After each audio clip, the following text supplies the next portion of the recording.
Hi, my name is Jill Wilson from the Equality Practice. Thank you for joining us today. Today, I'm delighted to be talking to the founder and CEO of Diverse Minds UK, an organisation that helps create mentally healthy and equal workplaces. It focuses on practical mental health strategies, cultural awareness, and race equality to facilitate a positively productive workplace. In her past, this lady has been the head of the Centre for Equality and Diversity and Inclusion at Imperial College London, and she went on to pioneer innovative race and religious belief equality initiatives at Oxford's Equality and Diversity Unit. Leyla Okhai, welcome to Including Me. Thanks so much, Jill. It's an honour to be here. Thank you so much for joining me. Leyla, everything you do is all about inclusion. So I suppose it's not any big surprise that you've gone and written a book about it, an ebook about it. Do you want to tell us more about that? Yeah, sure, Jill. So my ebook is called The Mentally Healthy Leading Manager.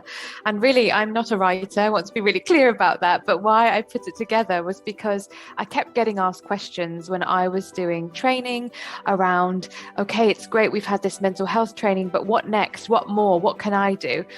Also, if organizations didn't want to, they didn't have the funding or they didn't have the backing to do training, I thought there really needs to be a resource out there for people to enable what does mental health in the workplace look like? What does it look like for them? How can they be role modeling to their team?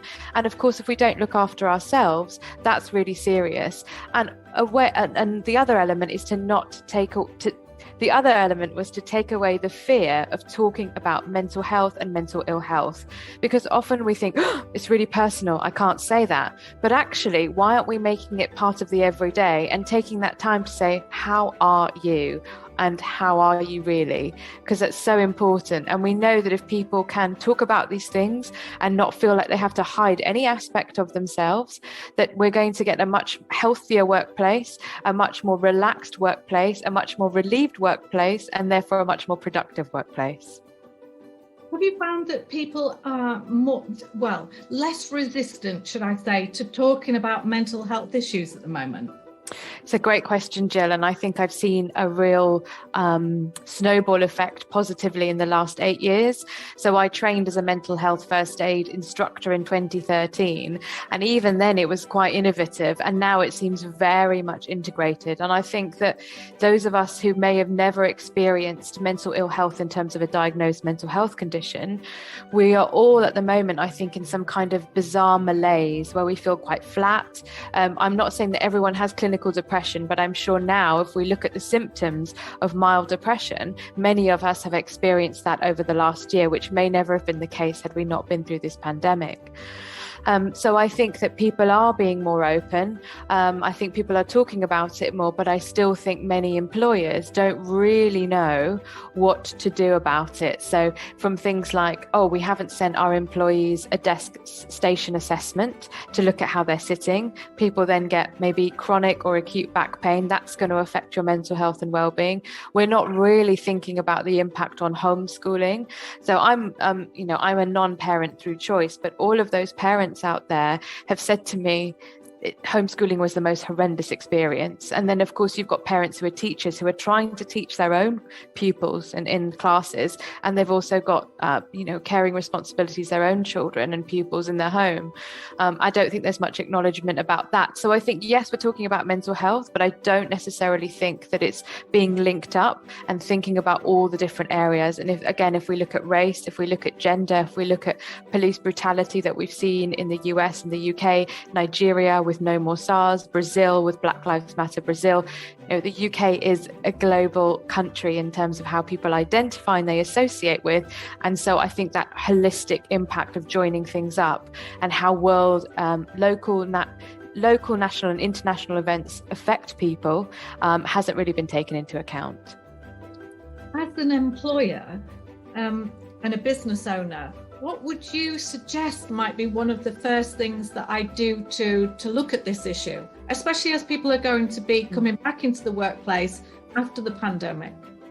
I think one thing, because most UK employers will have policies and procedures, whether they sit physically on a shelf somewhere hidden, or whether they sit on the internet or your intranet hidden away. I would absolutely dig those out, look at them. Are they too wordy? Can we distill them into a 10-point action, guidance, action plan? How are this communicated? Where do managers know where to go? Do staff know where to go? I would also be checking in with, particularly for large organizations, but even medium to small enterprises, in terms of EAP, so employee assistance programs. Who are you contracted with? Are their staff trained in talking about culture? Are their staff prepared? Do they have a number of options for people who maybe their mental ill health or their mental health triggers are linked to something related to an aspect of themselves? So are there counsellors, therapists, initiatives that look into that? I think if you're a small and medium enterprise and you think, oh, EAP, that sounds really expensive, and I know they can be, but I think one of the positive things about the pandemic is there've been lots of new businesses springing up, lots of innovative solutions. So they're probably, the likelihood is, and don't quote me on it, but I'm imagining that there will be different kinds of solutions for you that are less expensive, that can still provide that support to your for your team. And again, just training and checking in, simple things like, I know businesses have quick meetings in the morning. Sometimes they're called stand-up meetings. Some organizations don't think that's very inclusive for various reasons, but quick meetings in the morning, and checking in. So why not just say, how are you today? Did you sleep okay? How is everyone? If they don't want to talk about it, that's fine. But, do you have caring responsibilities? How's the person that you looked after? If you've got young babies, did they sleep okay? And all of that just means that people can build this relationship of trust and not feel they have to be work robots. Is it more about humanizing our approach as leaders of businesses? I mean, I think so. And I think one of the things about white Western culture, if you look at cultural studies and research done on cultural practice, or, it's not necessarily deliberate, but that it's very me first. It's a very individualistic culture. And I think you're absolutely right. And to me, part of that humanizing is, let's think about the collective. Let's have that consequentialist approach around, if I do this, it might benefit me, it might benefit the board, but are we really benefiting staff? I think that, again, we've seen huge fluctuations with which companies and organizations have done that, and other companies and organizations that haven't done that. And I'm not saying I'm a business expert, but I think it's really tragic to see all the high street shops that we've lost. I think it's tragic because a lot of those businesses were very sustainable, but we've seen a model that means that the money's been sucked out from the underneath, get creamed off at the top, which has resulted in a collapse.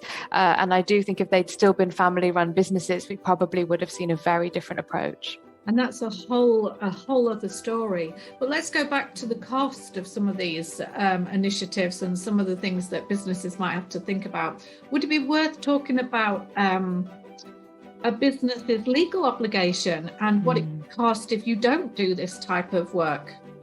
Yeah, absolutely. So we've got the Health and Safety at Work Act 1974. We've also got the Equality Act 2010. I can't believe it's nearly 11 years now, but all of those things kind of dovetail together in the sense that an employer does have a responsibility to measure, understand, and recognize stresses. And if an organization, one person in an organization is deemed to know about something, it is termed that the whole organization knows about something. So for example, if I work for you, Jill, and I have, maybe I have a back condition, I've had it for many years, and then you haven't sort of talked to me about my desk arrangement, I then get a flare up and it's really bad, I can't work. And you just say, well, I just need you to be signed off and come back as soon as possible, without knowing the wider picture. You don't send me to Oc Health. You're the only person that knows. I don't really want to tell my colleagues about it. Well, so you've got to do something about it. And I think you're right. I think that many people maybe aren't aware of their rights. They feel they have to suffer in silence because of the punitive measures or what happens in many many workplaces, sadly. But if you are to type in any sort of case law and have a look at stress employment tribunals, I think you will have your eyes opened. And don't forget, if you are part of an organisation where there's a union, do go and speak to them. Do join them as soon as you can before there's an issue, and also pro bono law support, because I don't want to give people any, I don't want to mislead people, but I think there's a lot of case law to show that when employers don't do that, there are huge repercussions. And actually, why does it have to be like that? Why does it have to be litigious? But sometimes that's the only choice that people have. Yeah, I think it's a good thing that we're becoming more open and we're eager to talk about it more. Everybody's trying to save pennies and, hold close their resources. These are unpredictable times. Nobody wants a lawsuit. Haven't attended to the nitty-gritty of looking after employees. Yeah, absolutely. What can we all do, Layla, to look after our mental health? And this is a great question. And there's been so much, hasn't there, during this year of pandemic and lockdown. And I think that one of the things is to recognize that you're going to fluctuate. You might be doing every single thing to make yourself feel better, but there are times when you're going to feel really flat, and that's okay. So I think one of the things is acknowledging that, and also knowing that anything that you do, whether it's doing a fake commute, going out for a walk in the morning, spending time with your pets and stroking your pets, spending time just being mindful, cooking a meal, doing DIY, looking after your motorcycle, whatever you have, it might not bring you that same level of joy. But if you take that away, you are likely to feel worse. So I'm all for indulging, I'm all for, sitting on the sofa and treating yourself.